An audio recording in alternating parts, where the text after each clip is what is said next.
big time. We just kind of, maybe in the next 1 or 2 weeks, we've got a new place. And we'll be calling you guys. And we are going big time this time. We are blasting it forth, knowing that we've discovered, Pastor, and if I may open today, that this coronavirus has taught us that it is not about the building. Yes. But the Church of God is about we as individuals. Because even at this time that the buildings have been shut, the church, in fact, has thrived forth. And one thing that I discovered that maybe somebody like me, I don't know, somebody else, is that the building limited us to whom we can minister to. That's true. And I can say that the people that we've been able to reach and minister to right now has been on the world. We've been having Zoom prayer meetings with folks and ministers of the gospel from as far as South Africa, Australia, Mauritius, North America, Canada, Europe. We're having folks coming in from France, Sweden. At the same time, at the same wavelength, I know that has been taking place.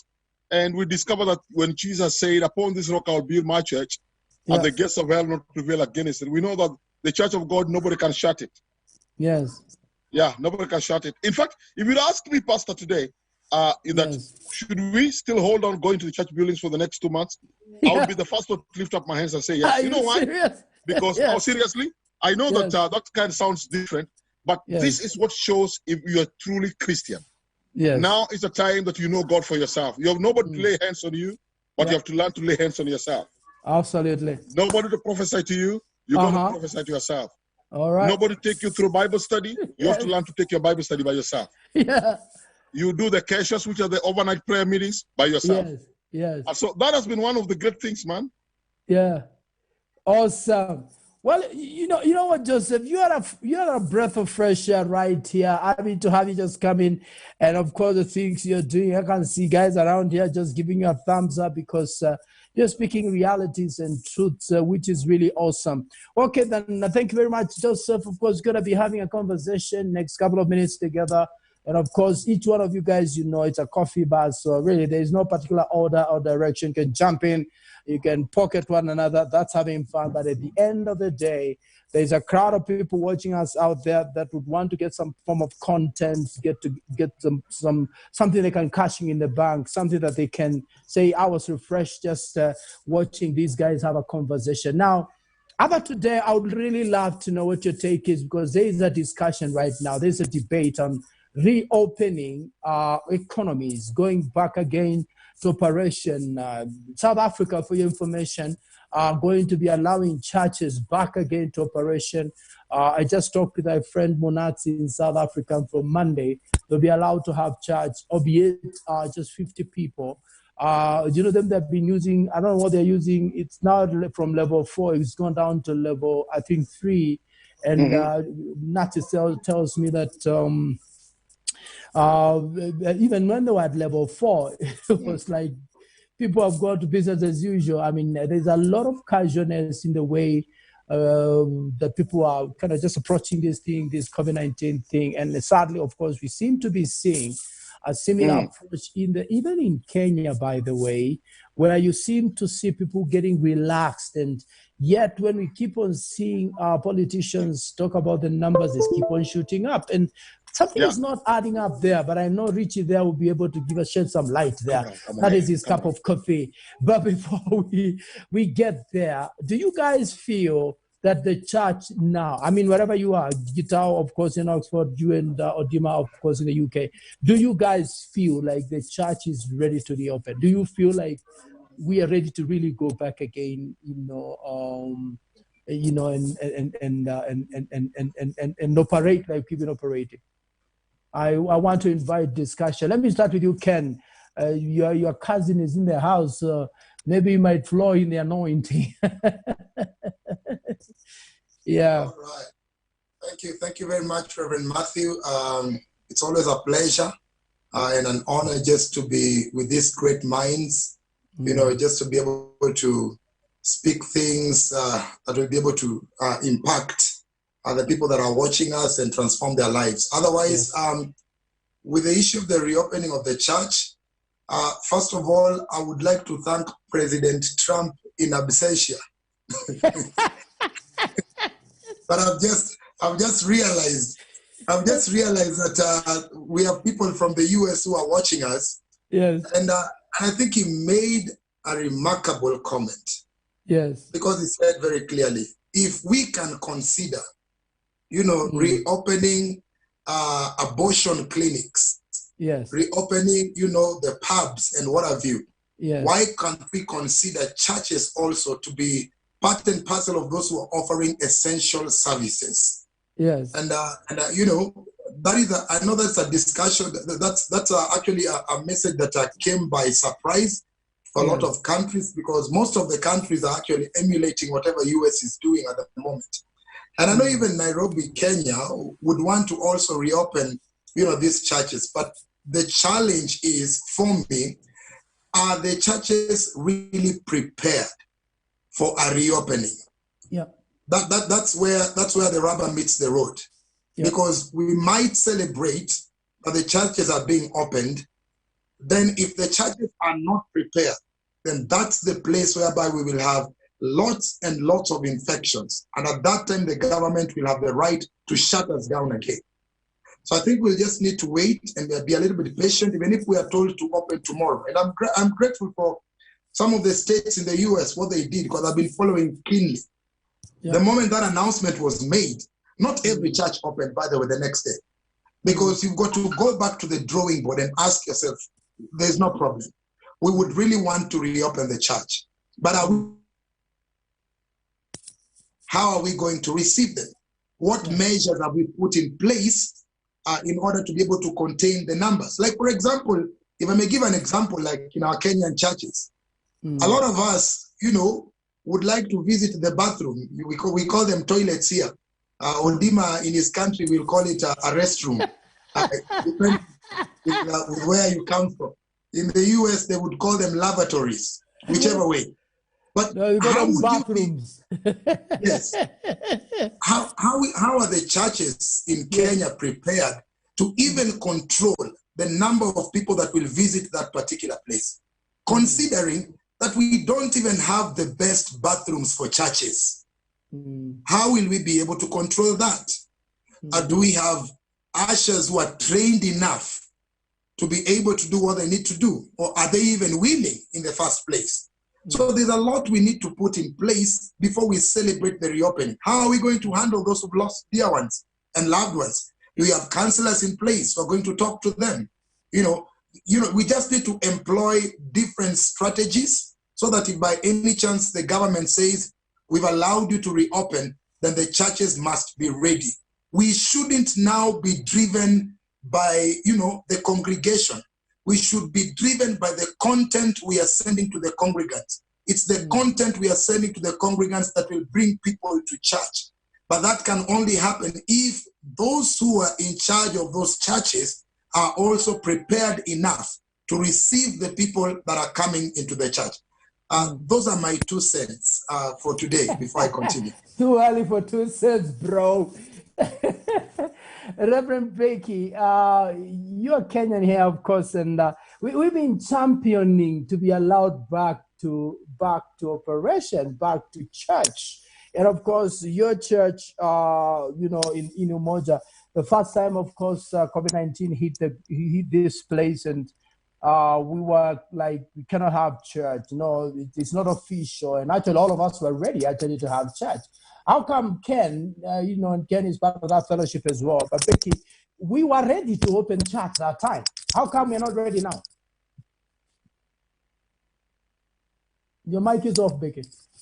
I'm just thinking maybe what Pastor Ken is doing is talking on behalf of all the churches.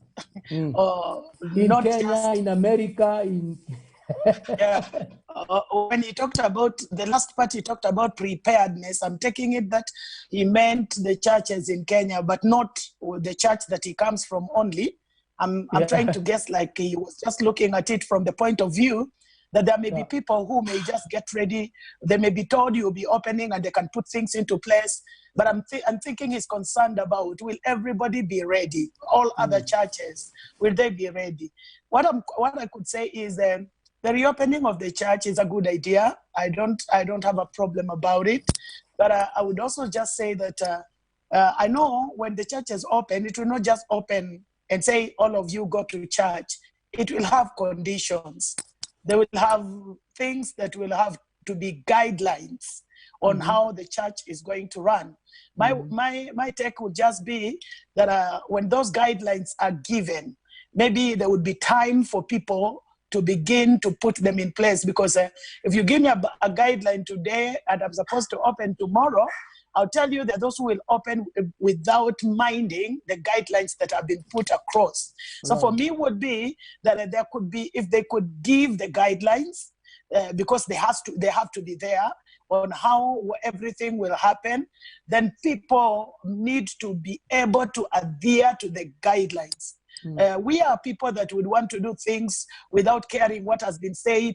You know, you just know how people do things in different places. But I would be for the fact that churches should reopen, but let's get the guidelines in time and let everyone be willing to go by the guidelines, so that we are not just opening churches and then we get into another problem that may close us for a longer time. But let the guidelines be given, let word go across, let people be able to show that they are prepared for it. If possible, it can be checked, according to me.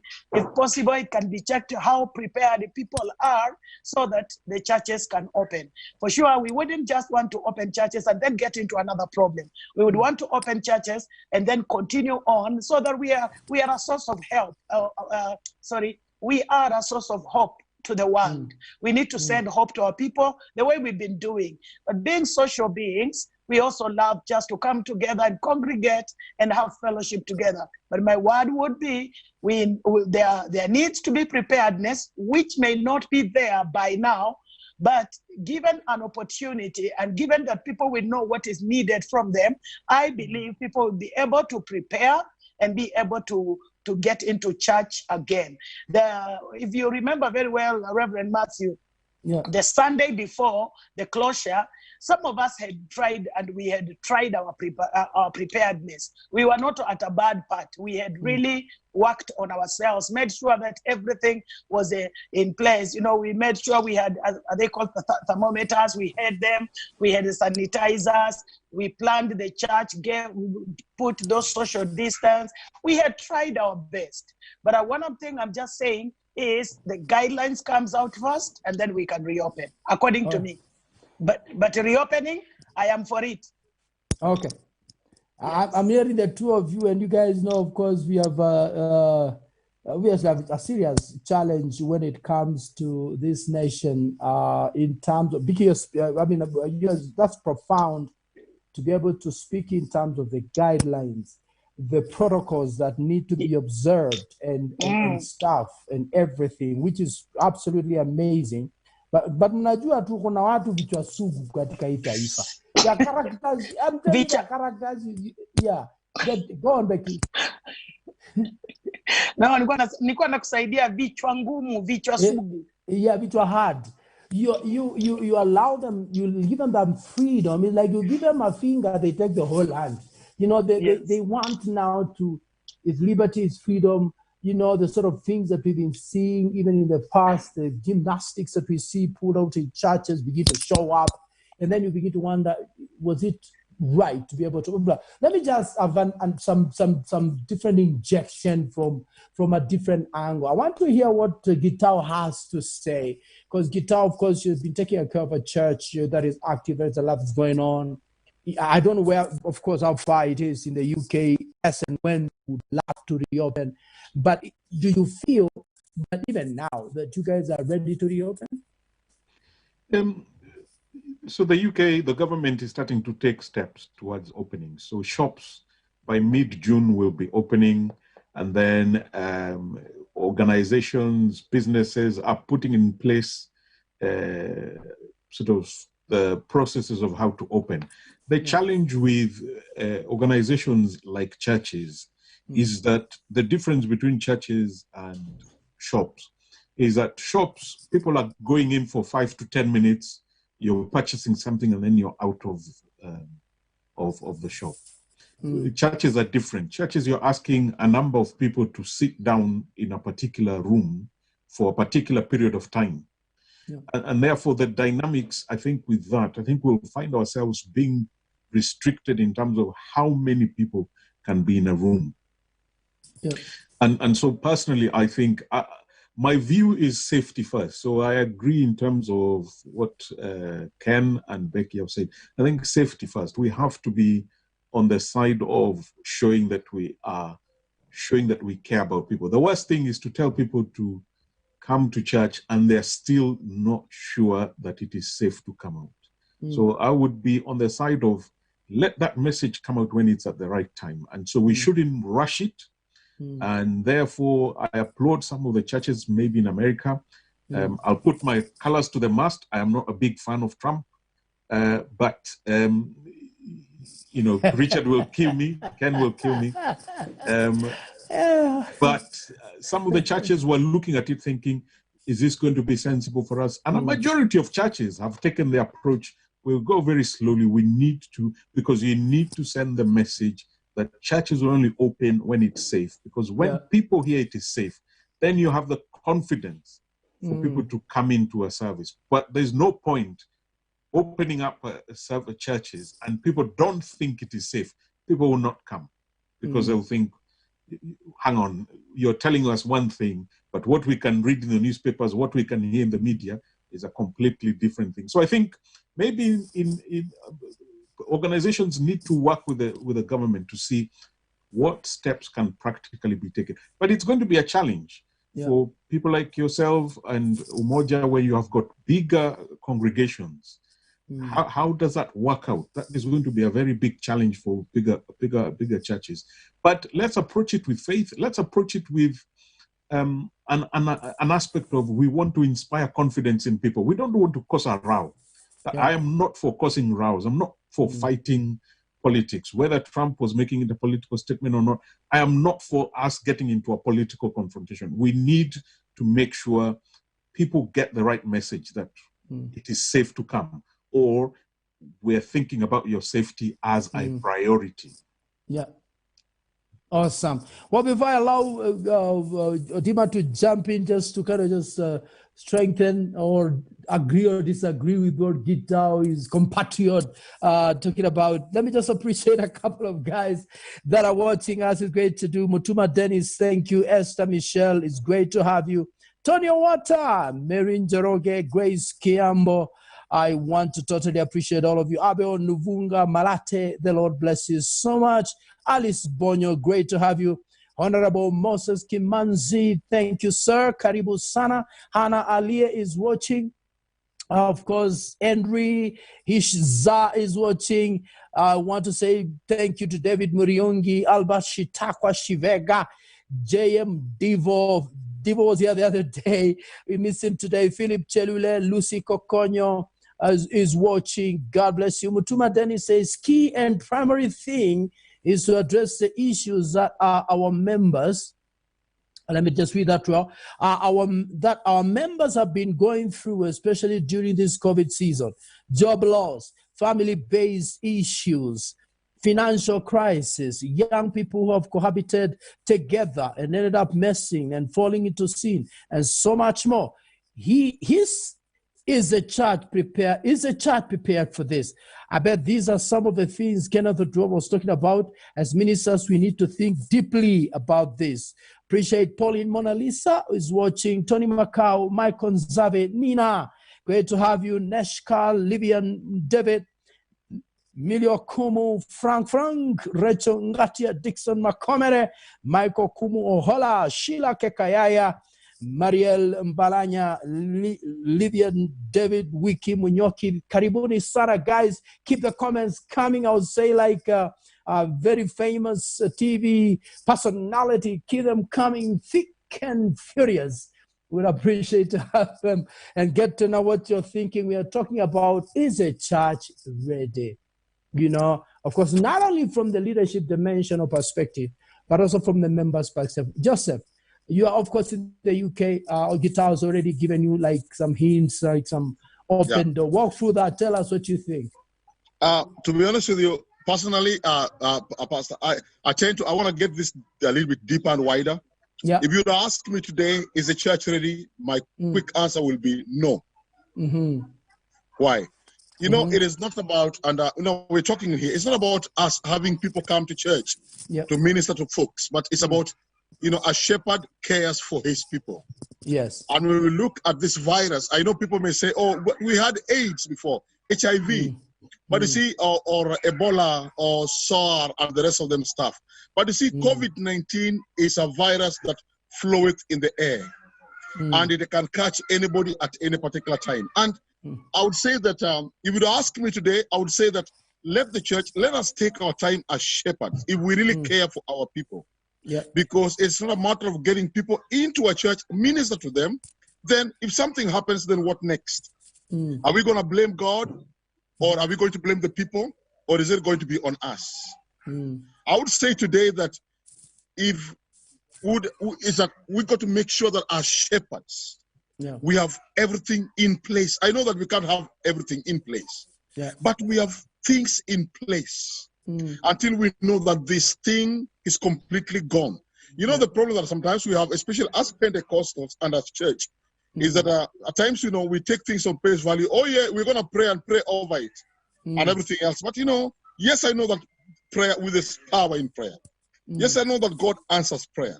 But at times the Bible says, my people die, Pastor, because of lack of knowledge. Yes. And I love, the number two. I know that it's not everybody's cup of tea. Of course, Pastor Getao says it's not a cup of tea. But I know Pastor Machogo is supporting me.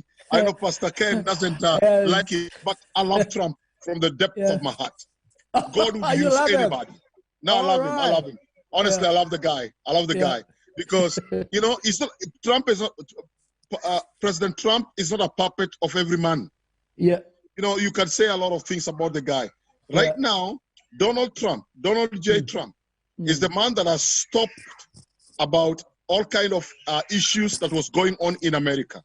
We know, I don't want to mention some names, but our former president, Donald Trump, said the other day that if you can open up restaurants, if you can open up, what do you call them? Abortion clinics. Abortion clinics, yes. And then some of these places, I think it's in Atlanta and the rest of the place, massage palace. Why not the church? The church building also is essential services. Yes. So by him saying that, he was sending a message, and the message he was sending is, don't beat down the church. So only with that, I know somebody will say, oh no, because it's coming for the elections in 2020. But Odima, you're saying two different things. Are you agreeing that churches should open, or are you saying churches shouldn't open? Because you started by saying churches should not open, but now because you're talking about Trump, you're saying churches should open. No, what I said initially, okay, with the opening of the church, that was a different one. I said with the opening of the church, if you'd ask me that about the opening up of the buildings, I know there's some churches that have their things in place, but there's some other churches that don't have things in place, the logistics in place.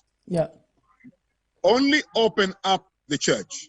Only open up the church when you know, as a pastor or as a leader, you have put protocols in place. Yes. Social distancing. It talks about the lavatory, like, or the toilets or latrines, or, from what part you are in, that, you got the toilet papers, you got the washing liquids in place. Do you understand what I'm saying? Sanitizers. The sanitizers, that should open. But if you don't have that yet, please, let's put that in place so that we can open it. So number one, I would advocate the church is open only on condition that there are things in place. But most of our churches, as we know, there are things which are not in place. So I think with that now is what I'm coming in, Pastor Getao. But then also now, I know we touched on the issue of Trump, the politics bit of it.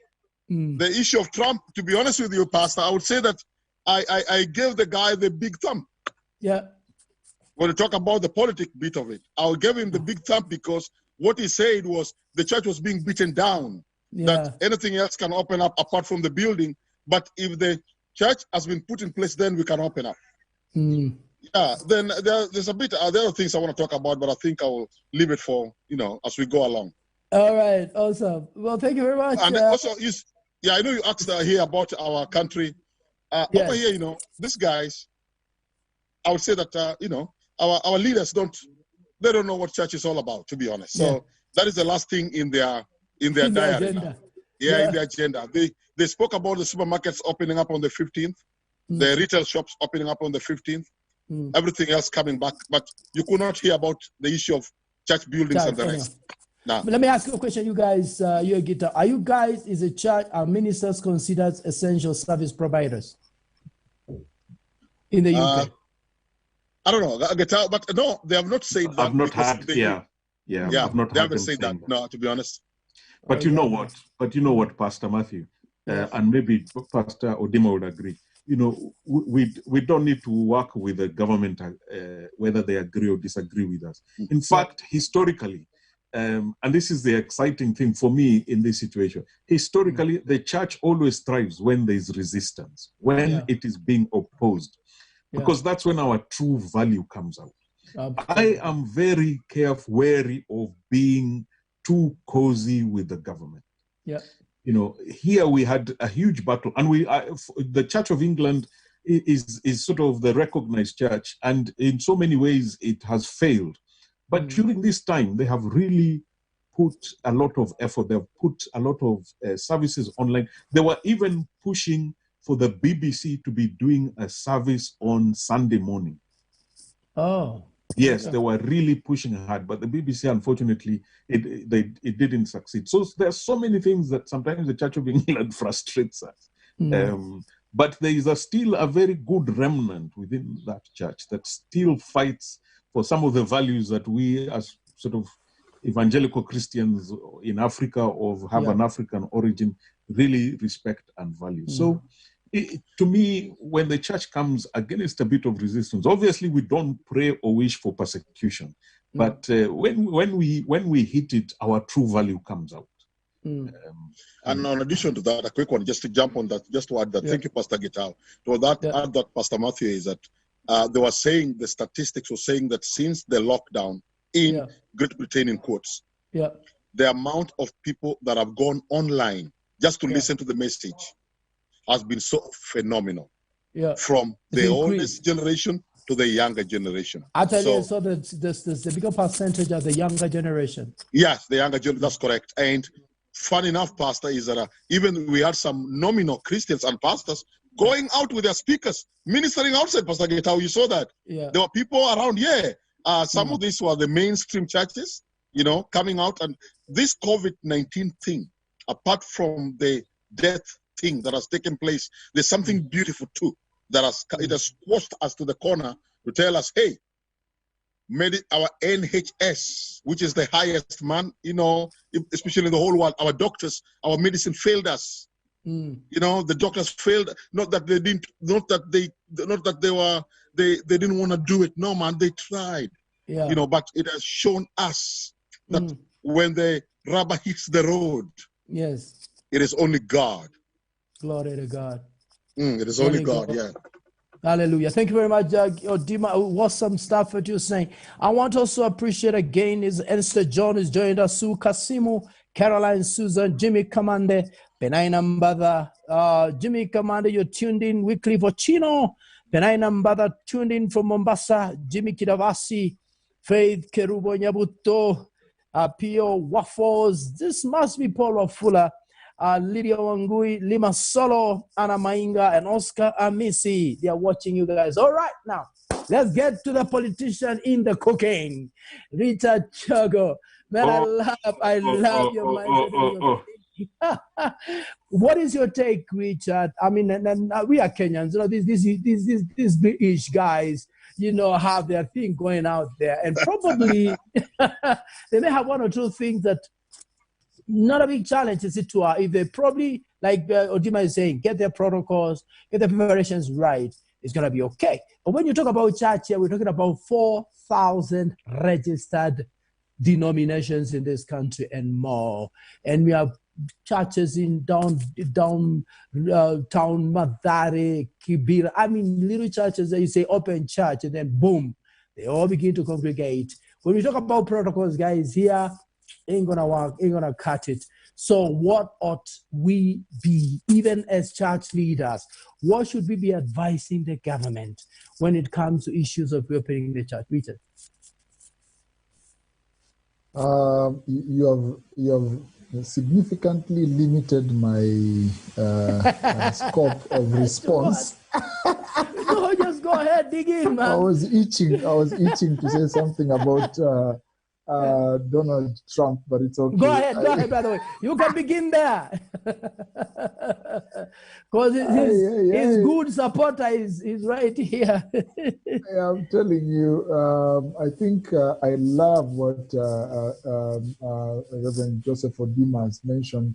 That it's not about him, the whole issue of him, suggesting that churches be considered as essential services.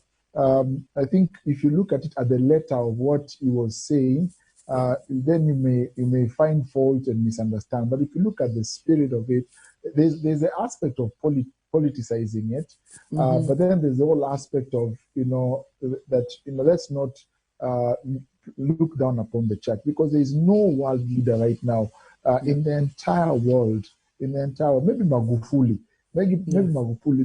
that can favorably, talk with regards to the church.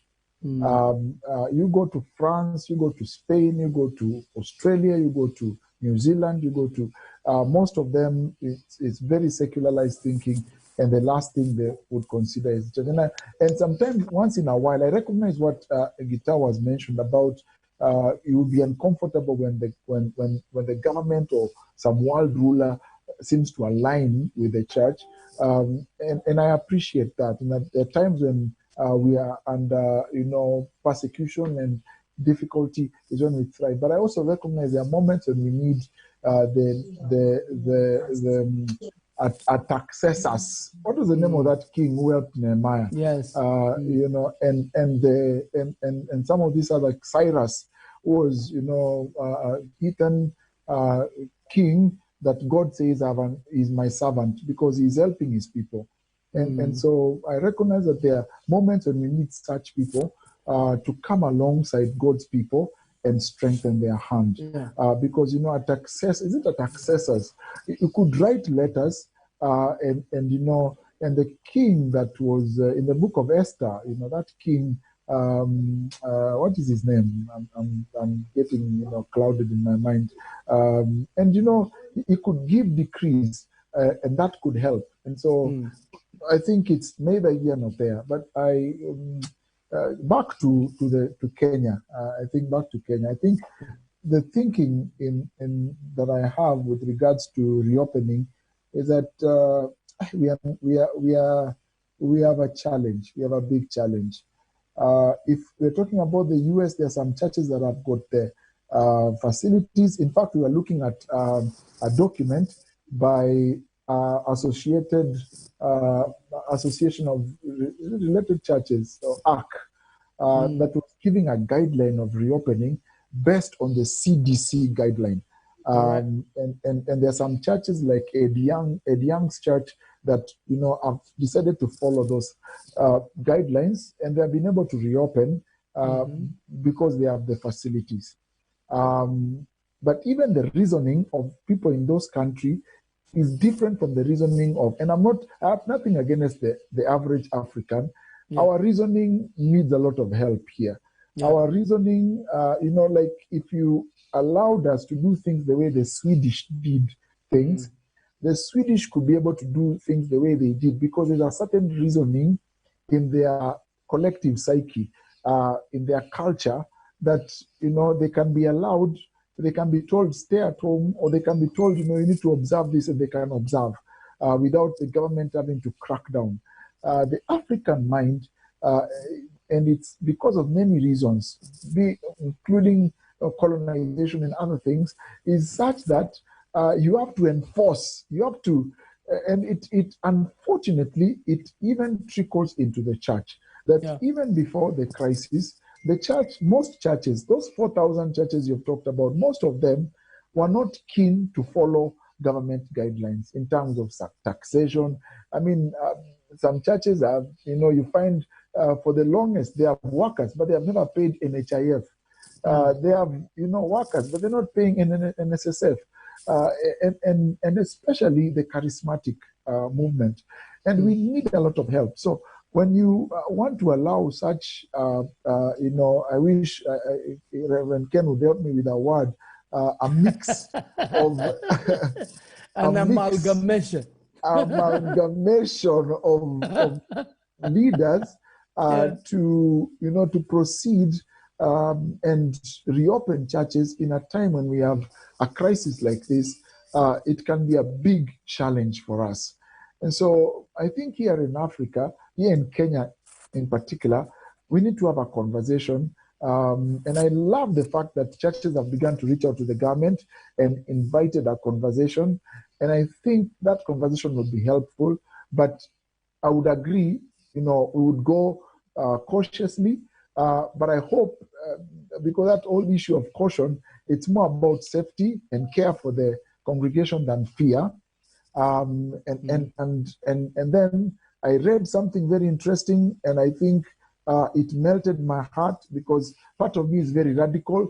But I read something, and I want to read it for us. Then I just stop there. It says somebody was responding to the whole issue of churches reopening, and it's a big fight because some pastors are saying we're not going to reopen, others are saying we're going to open. That is in the U.S., and so these ones are speaking a lot against these ones, and that conversation has also percolated down to Kenya, where there's those who are feeling that churches should not reopen, and those who are feeling they should reopen. And here is one person's response: is how about we all show love by not judging or criticizing any pastor? That includes pastor or pastor, whether they choose to remain closed or open.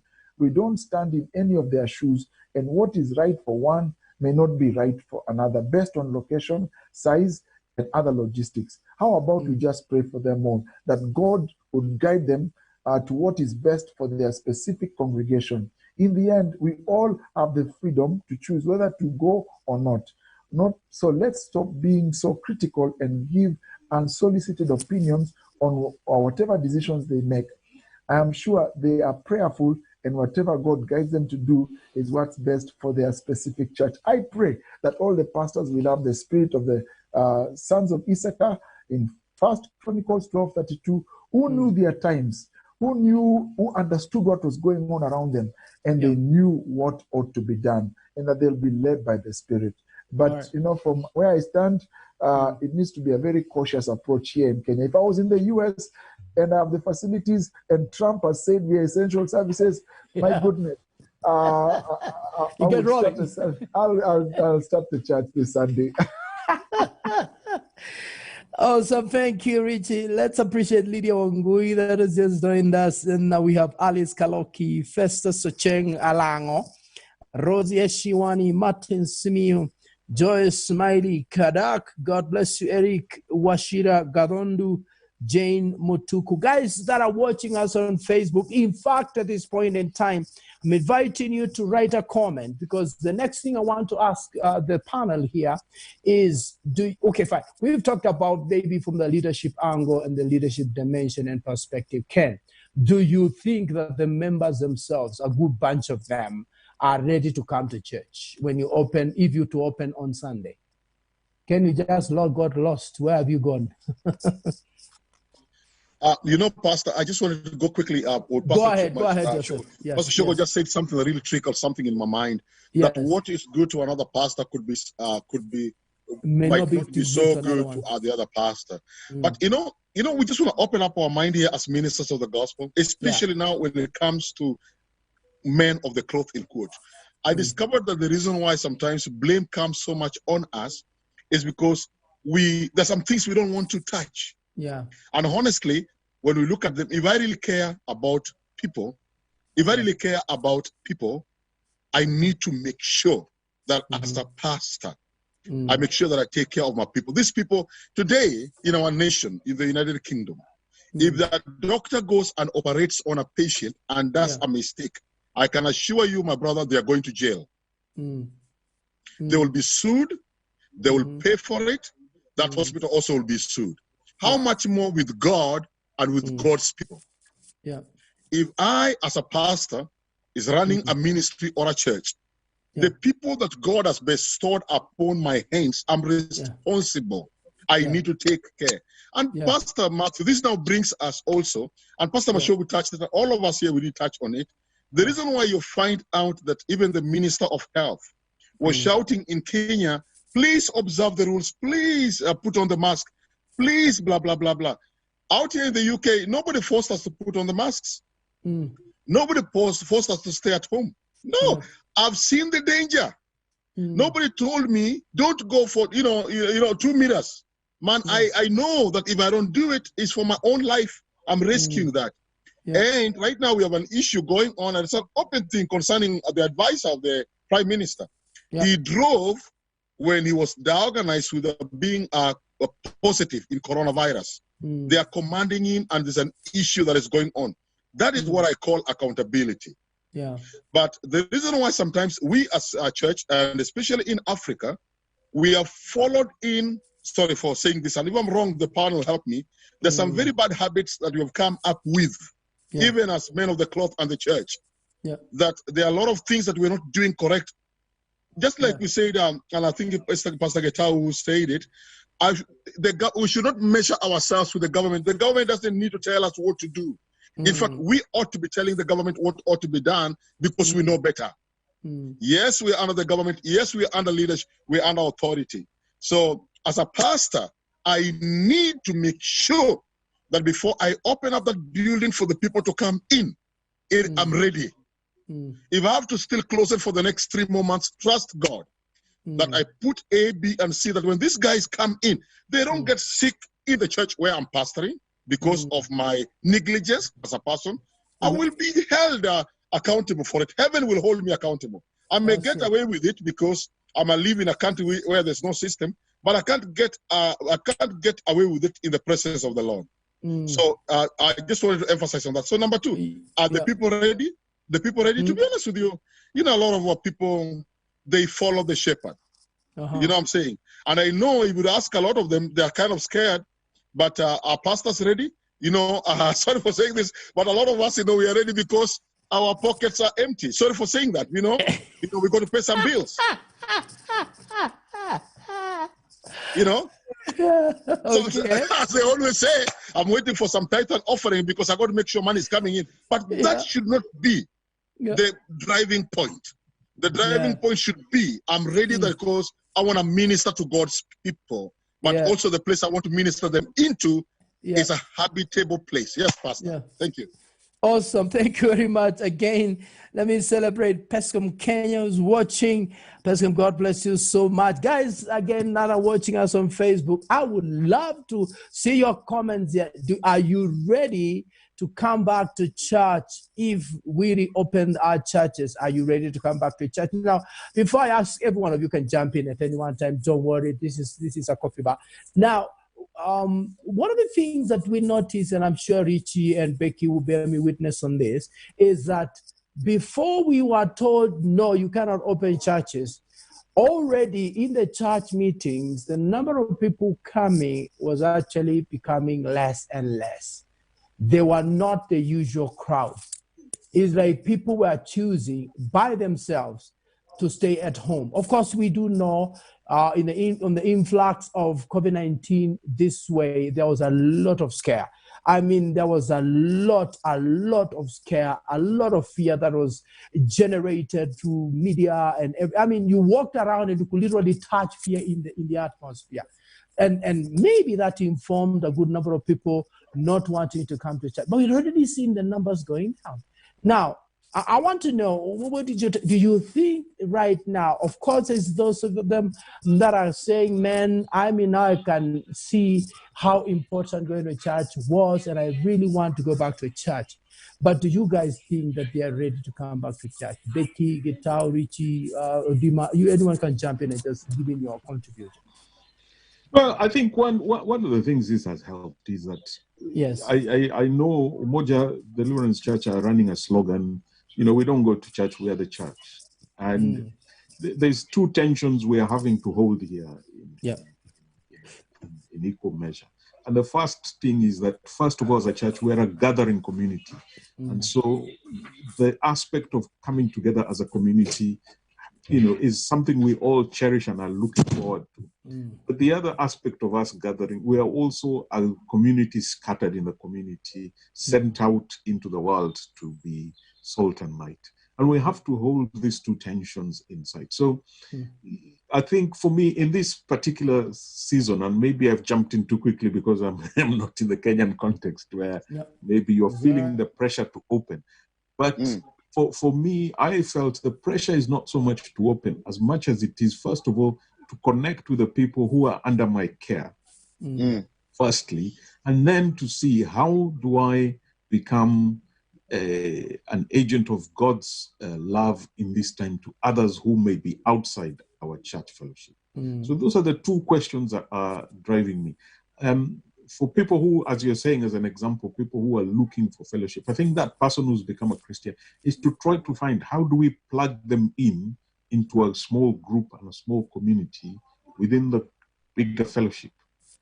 That to me is how I would start to approach that person, to try and see within the church that he attends, how does he get plugged into a small group at this level with the constraints that we have, so that he can start being part of a small group.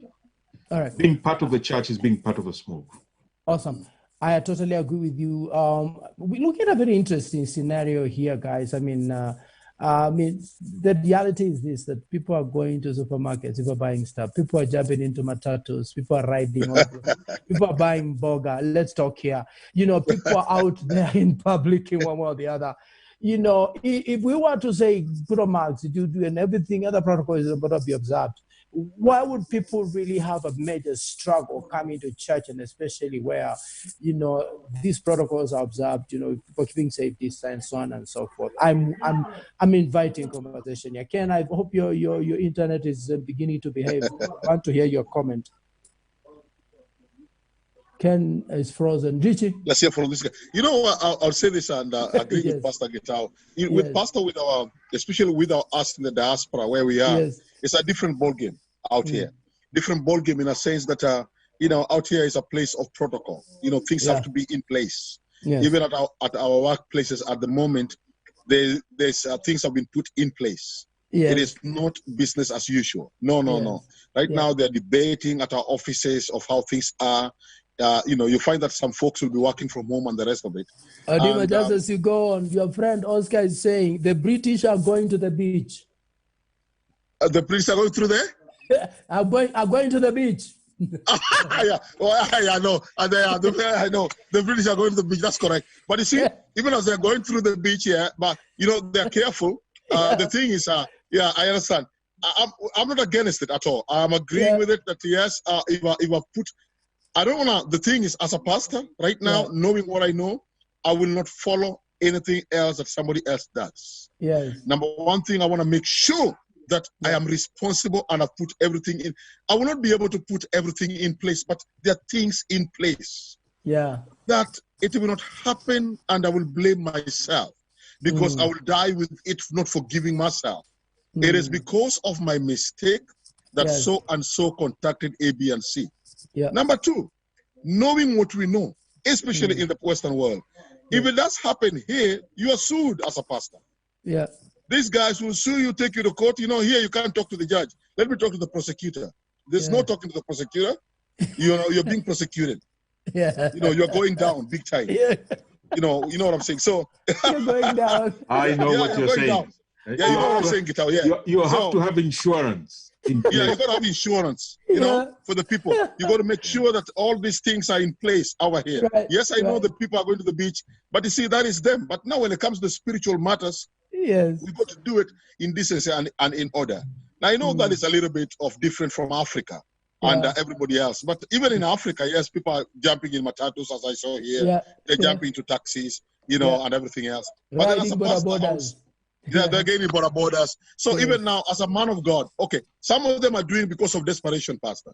Should I also do it because of desperation? Or should I still do it right? It's a catch-22 here. You know what I mean? Yeah. Yeah. I hear you. Thank you. Thank you. Becky, you have something to say, Becky?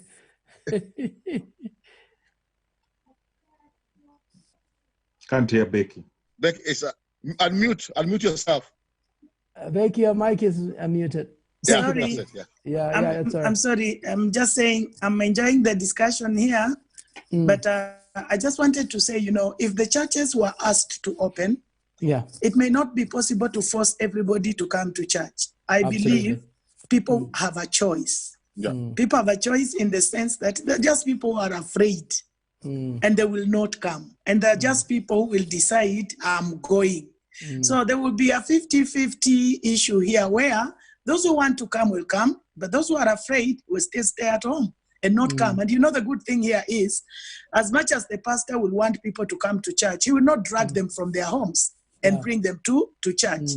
One thing I would say is people being a bit skeptic in the sense that how safe am I to go to church? Am I sure about what I'm going to do? My challenge or something I would just throw to us is whereby if we hear these discussions of churches opening in the US, churches opening where it seems that churches will even open in Kenya, for example. That is something that should be given, that now that churches are opening everywhere, it may be us that will be told. But before we are told, should we wait for us to be told so that we can begin to be ready? Maybe it is a high time we began just to find out what do I need to put in place as we wait for that opening. It may not be tomorrow, it may not be next week, but with an understanding that the churches may open, can't the people involved take responsibility and begin to put in place things that will be needed so that when church opens, you will not be in a hurry to begin to look for it, but you will have already begun to plan yourself so that you are able to do the right thing. So for me, whether people will come or not, people will just come when they realize, some of them may just come when they realize they're safe. Others will come because they've been missing church and they will come. But as a person that is responsible, I'm just believing that people need to begin putting into place things that will be needed so that when time comes, you are not caught unawares. You're not caught running here and there to find what you want, because having to know that there will be things that will be put in place. There are things that you'll be asked to do. Begin to find out for yourself. Look around for those, for example, there are churches that have opened in different nations. Let's learn from them. What is it that they are doing? Maybe that is the same thing we may be asked to do. So instead of waiting to be told next week churches are opening, can we begin now so that we are able to be ready for the day that will be? So that people will come because they know they're safe. Awesome. Thank you very much, Becky. Let me celebrate Ross Muremi, Ruth Mumo, Samson Muniu from Dallas, Texas. Thank you, bro, for logging on. Apostle LeBron, Kiana, James Mongo, Monica Njenga, Letitia Soke, and Corazon Makumbi, Alice Karanja, Cameron Lembaga Monayo is watching. Guys, keep it coming. Keep them coming fast and furious. Regan Smith Ngala is watching. I want to know, you guys that are watching us on Facebook, what is your take if church open tomorrow? What will be your conditions to be able to go to church? Get out, you were saying something. Yes. I just wanted to say briefly, for me, when I listen to what we're saying, I think there's two things. First, so one is preparation, what Becky is talking about, the actual preparation in case the lockdown is lifted. How do we prepare to go back to what life was going on? But I think the other thing that Pastor Dimas also mentioned is about perception, because you want to make sure you're not perceived in a negative way within the community. That you have to play, it's not playing, but you have to make sure your conduct is seen within the public, that you are you have the public's interest at heart. So you have to, the perception is what you also have to be watchful of. Yes, prepare, but also think about the perception. How are we looking? So there was somebody you read about thinking, well, these are the things that the church needs to start thinking about. So posturing ourselves as well is the other other P that I wanted to add. So it's about preparation, perception, but posturing ourselves that we're not here. We're here to serve other people. We're not here to we're not serving ourselves. One of the things, Pastor, sorry. Yeah. One of the things, I'll finish on this line. So as our fellowship, we are going through the book of 1 Peter. And 1 Peter talks about if you suffer for doing the right thing, praise God. You know, the worst thing is we are caught being punished, being fined because we're breaking government regulation. Peter would challenge us, says, how is that glorifying your master? But if we are the ones exercising that restraint and the government can trust us, and we have the posture, we have the preparation, and we have the perception within the public that I just wanted to jump quickly, just a one-word, Pastor, then we move to the next one. Is that, Jesus asked Peter a question that is just coming back to me, Pastor. When he found him by the Sea of Tiberias in the book of John, chapter 21. And the Bible says that he had gone back fishing because the master of the one who he depended upon, who fed the people, who told him to leave his career and follow him, is like he thought was gone. And then he comes in and appears, and Peter could not see him because he was so much deep in the sea. And then he asked him a question, to paraphrase it quickly. He said, Simon, son of Bar-Jonah, do you love me more than this? You know what I'm thinking? Then he told him, oh Lord, quickly he answered, yes, Lord, you know I love you. And then he said, feed my sheep. Then he asked him the second time. And then when he asked him the third time, he said, oh Lord, why are you asking me this? So, Pastor, I feel that the Lord Jesus was telling Peter this, and he's telling me this, Odima, do you love me more than what you receive in church? Then he says, feed my sheep means take care of my flock.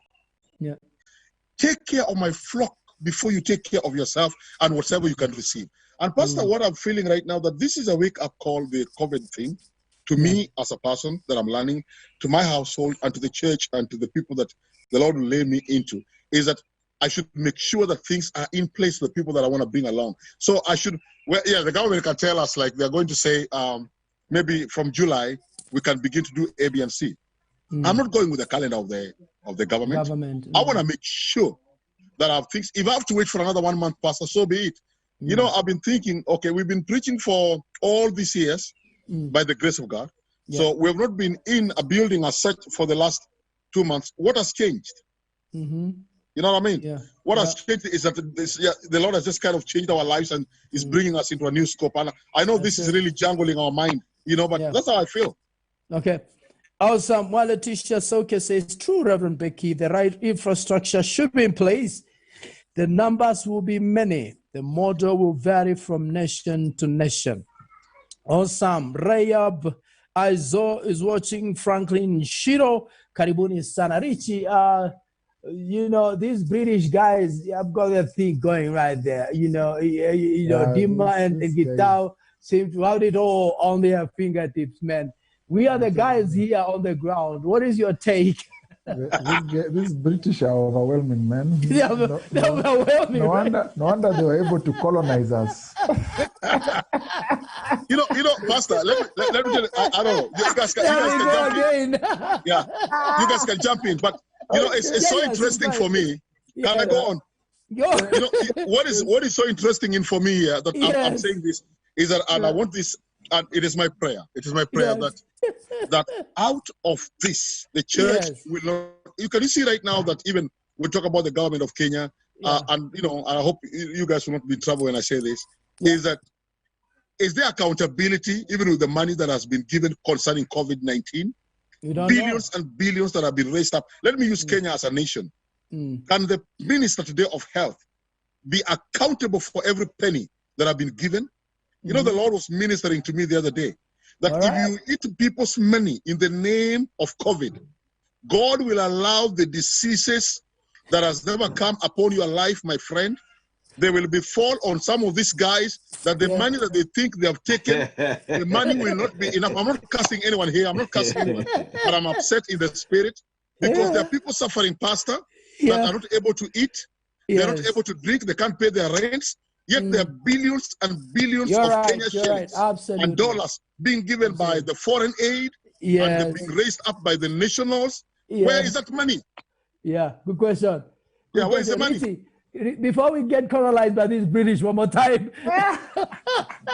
But valid. Throw in your 2 cents. I mean, they're raising. No. Obviously, raising, I'm just as a light note. They're raising very pertinent issues. Go ahead, Richie. Very valid, and probably I would pick it up from there. I mean, I'm worried about a couple of things. Number one mentioned there is accountability, not just of the government, but it's almost a reflection of what's happening in the church. Yes. That there are many pastors who here it may be difficult to hold them accountable because you've seen them doing things with reckless abandon, and they're not. I mean, I was watching something on the other day on YouTube. I mean, it started with the mother. It's now gone to the son, and then the brother, one of the brothers, and another son has also begun to scheme people, and you can't touch them. They are taken to court. You can't touch them, and they're in this country because as it was said here, you can talk to judges. Here you can communicate with the law enforcement, and charges can be dropped. So there's a whole issue of accountability which I'm worried about. But then there's a bigger challenge, and it's a challenge of leadership that has resulted into a population. Okay, middle class and upper class, most of them will not come immediately. I can guarantee you, because they're exposed, because they have read books.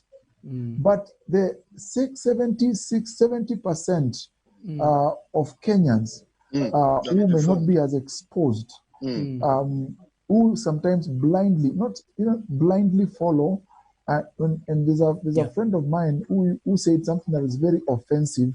At that time, I sat in that meeting and I felt offended.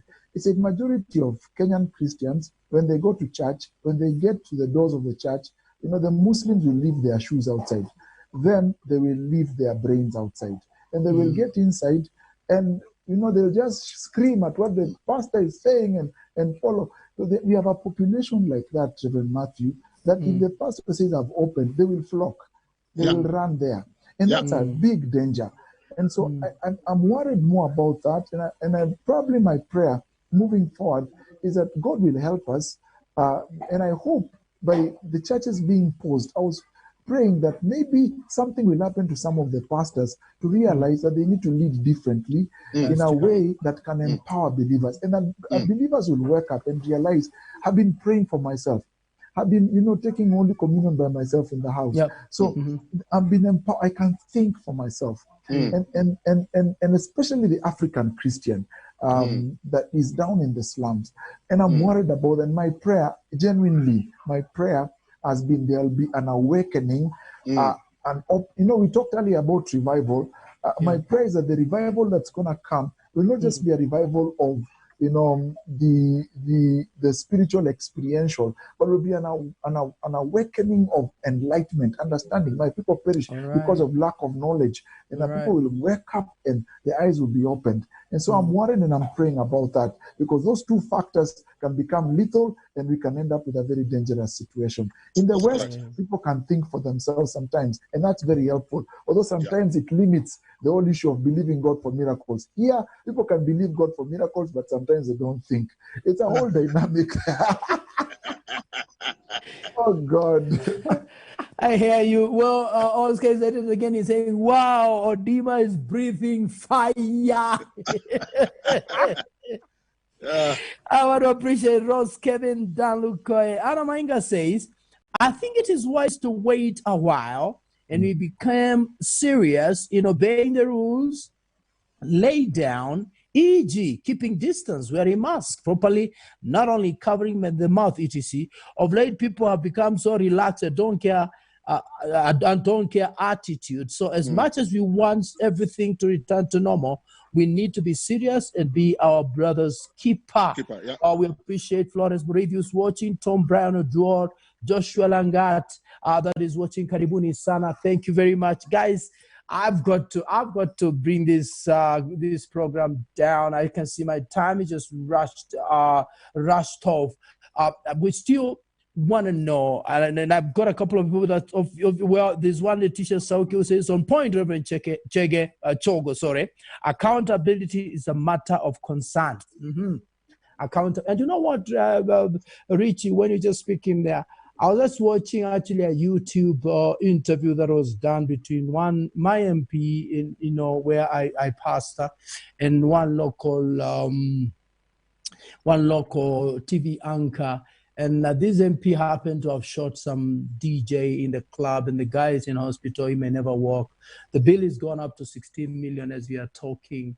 And he's now teaching kids on Facebook and YouTube and stuff. And he was just being challenged on TV.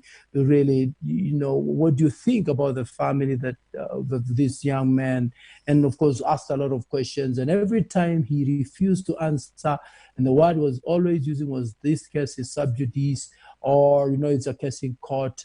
Do you have children? Yes. Do you have a family? Yes. What do you think the family of this is? This case is sub judice. And he kept on saying that. And I totally agree with you, Richard. The leadership we have here is really sad. I mean, it's really, really sad.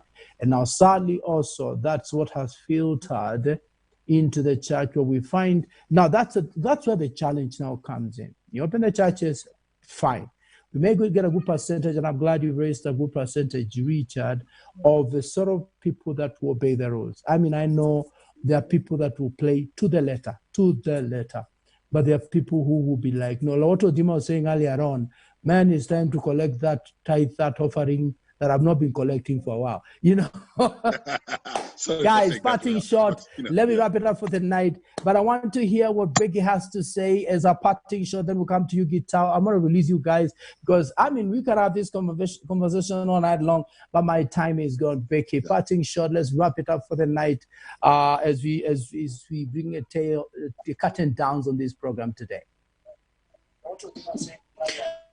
Okay, sorry. The connection has been a little bit bad today, but I just want to conclude to end by saying it is important to know that we are responsible to God's people.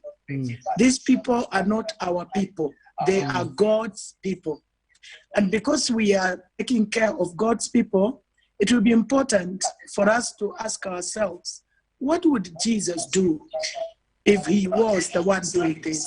Yeah. What would Jesus do? And that is a very important thing to ask ourselves, and not just become selfish, but get to a place whereby we are ready for what we are supposed to do. We should not just jump into something. We should be ready, be responsible people, be responsible leaders, and do what is right.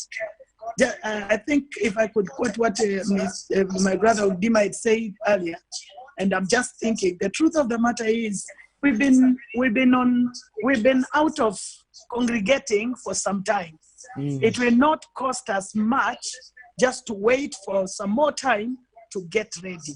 But all of us are different. People get ready in different ways, because there are those who may just take 2 weeks, others with a month. But one good thing would be, let's do it in a manner that all of us will be ready to do the right thing, not because of fear. I know sometimes there are those people who feel if you don't open, some people say, we think you're too fearful.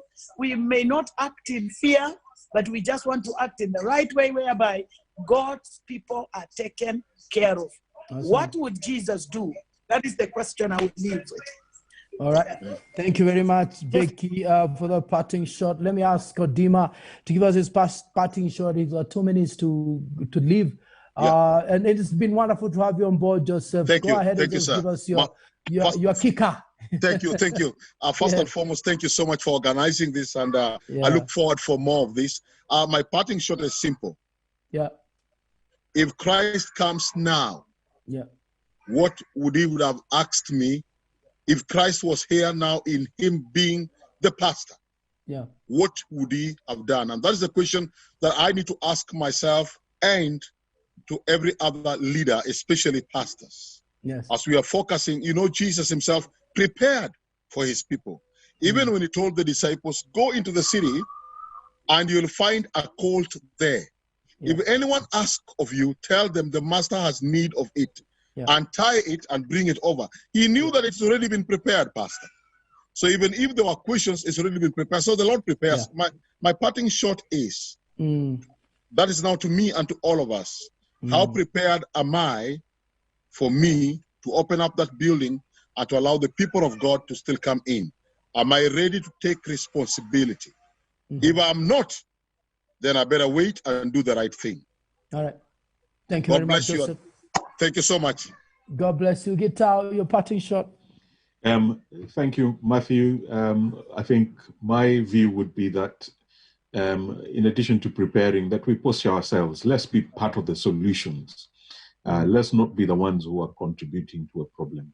So I encourage pastors, I would encourage churches everywhere to prepare. How can we be part of the solution? How can we ensure that moving forward, if churches are allowed to meet, how do we have meetings that help the government's objective in eliminating the pandemic rather than contributing to a re-escalation of infections? Awesome. Thank you very much. Richie, your parting shot.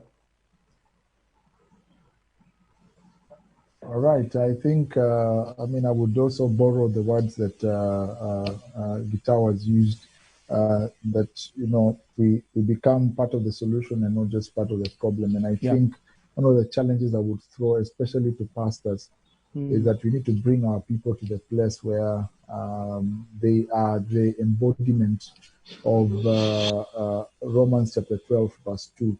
Where it says, and do not be conformed to this world, but be transformed by the renewing of your mind, that you may prove what is the good and acceptable and perfect will of God. And I think we need to really help God's people to come to that place. And when we get to that place, then we can be a solution. We can be a solution in this world. Right now, I'm really burdened that the church has to clamor to be heard, in as much as if probably we would have posted ourselves differently, we would be at the forefront of giving a solution and saying this is what needs to be done, and the government would listen to us. And so probably there's a lot of reflection. I'm really reflecting as a leader and asking myself hard questions, and probably the creation is groaning right now under this crisis because it is waiting for the manifestation of the children of God, the sons of God. And I don't think that has really happened. And may God have mercy on us and help us as we move along. Well, thank you very much, guys. I want to obviously appreciate the guys that have logged in. Rogers Kadenge just logged in. Anastasia Lubembe Mukami says, indeed, accountability is key. Jeff Caleb Othiambo is watching. Caroline Susan says, very true. So many ignorant people, so ignorant not to be a sister skipper, because when we don't follow the rules and disobey simple instruction and cause a spread is the virus, even to people who have struggled to follow the instructions and keep it safe. Well, Oscar Missy says, please ask the Brits on set to say hi to Boris, and especially Cummings. Well, they've heard you. Hiyo ni uchokozi tupu. Leticia Sauke says, indeed, Jesus Christ is a point of reference in preparing for the people of God to fellowship again by providing workable solutions. Apostle Libon Kiana, online services will be the best option for now as the rate of contamination is higher. Well, ladies and gentlemen, thank you so very, very much, of course, for logging in. It's always a joy and a pleasure to host you on Matthew's Coffee Bar, as I get to chill out again with my buddies and friends, and we talk stuff, we talk relevant issues, we talk current affairs. At the end of the day, we believe that someone out there is getting help. I want to appreciate Richard Chogo. Thank you so much, bro. Always a pleasure to have you on board. Guitar, I bless the Lord for you. You've been amazing. Always available to come and just bring in your contribution. The one and only sister I got on this set, Reverend Becky Baraka. Always a joy to have you together with us. We celebrate Odima, who was smoking fire today on set, and he has had to leave us for another meeting. And also Kenneth Dward, who was with us today. I had a couple of challenges with internet. Guys, it's always a joy to have you on board. Thank you so much for those of you that have been watching us. Keep it here every Wednesday.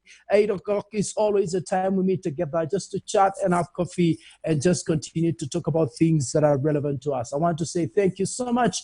And from me and from Deliverance Church at Dunham Studios is a big goodbye.